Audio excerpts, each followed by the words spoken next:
Okay, so the ballot on the vote of amending the clause on the role of women in the home. So the first question was, should the clause be left as it is? And I think it's fairly clear there. So 88% of you said no, it should not be left as it is. We then went on to ask, well, if it were to be changed, would you delete it or would you amend or modify it? And again, there was a very clear 88% of people would amend or modify it rather than delete it. So I think that's a fairly clear result as well, that that's what you would like, is to amend or modify the clause. Then we asked, well, in the event that you support change, which obviously you did, what change or changes would you support? So would you make it gender neutral to include other carers in the home?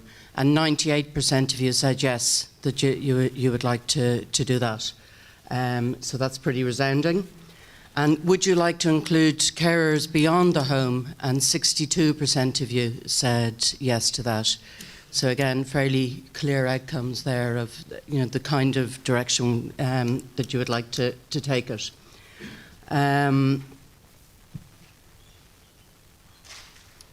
Okay, so this one says, noting that the state shall endeavour to ensure that mothers, obviously at the moment, shall not be obliged by economic necessity to engage in labour, what level of obligation? Because obviously that costs money.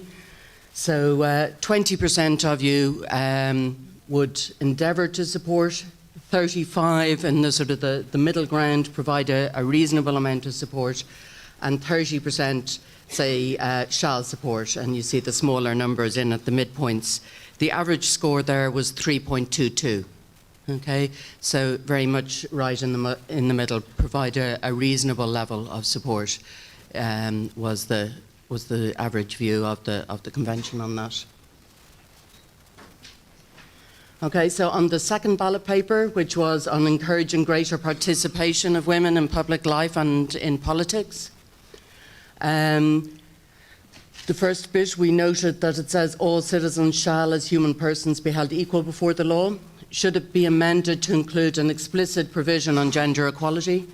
62% of people said yes to that. 37 no, and 1%, one person had no opinion on that. Okay, so again, quite clear that you would like an explicit provision on gender equality. Then should the Constitution place a duty on the state to take positive action to enhance women's participation? And you're very evenly divided for the first time. Okay, so it really is 50-50 on that, whether the Constitution should actually do that. No opinion? There's a consistent 1% of you don't seem to have no opinion on all the issues.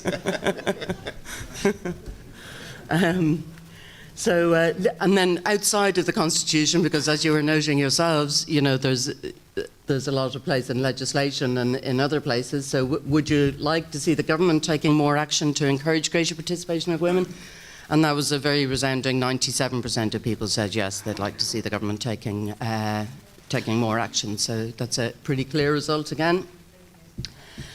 Should the text of the Constitution be amended to include gender-inclusive language? 89% said yes, 9% no, and again we have 1% who had no opinion on that. So really, apart from the one where we were 50-50, all of the other results were all quite comfortable. Thank you. Great.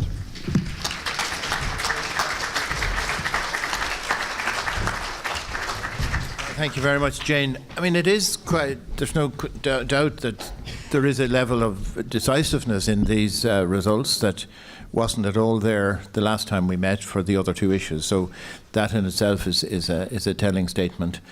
I mean, I don't particularly want to open it up. We're getting close to 1 o'clock.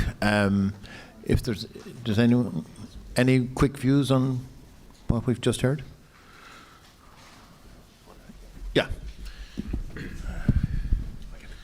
Yeah. John Crotty, Table 5. Yesterday, one of the things that came up was that the Constitution should include something about including marginalised people, trying to get them involved in the body politics. There's no reference to that at all today. Again, it'll have to. These sort of issues will have to be covered in the report. I mean, that we'll be writing. So you'll find it there when the report is written. Okay, well, I think in that case it just remains for me to thank you all for the very active participation. If there are any survey forms that you want to remain to fill in, I really do stress the value of them, because they do enable us to try and make changes here and there. And if there are any other things that people want to say about the conduct of the weekend, any dimension of it, would you let Art, because sometimes people are more comfortable saying things than writing them down, you could perhaps mention them to Art. I do want to thank the academic team with David, led by David and Jane, and the rest of the gang over there. Sorry? And the facilitators as well. I think they've played a really important role.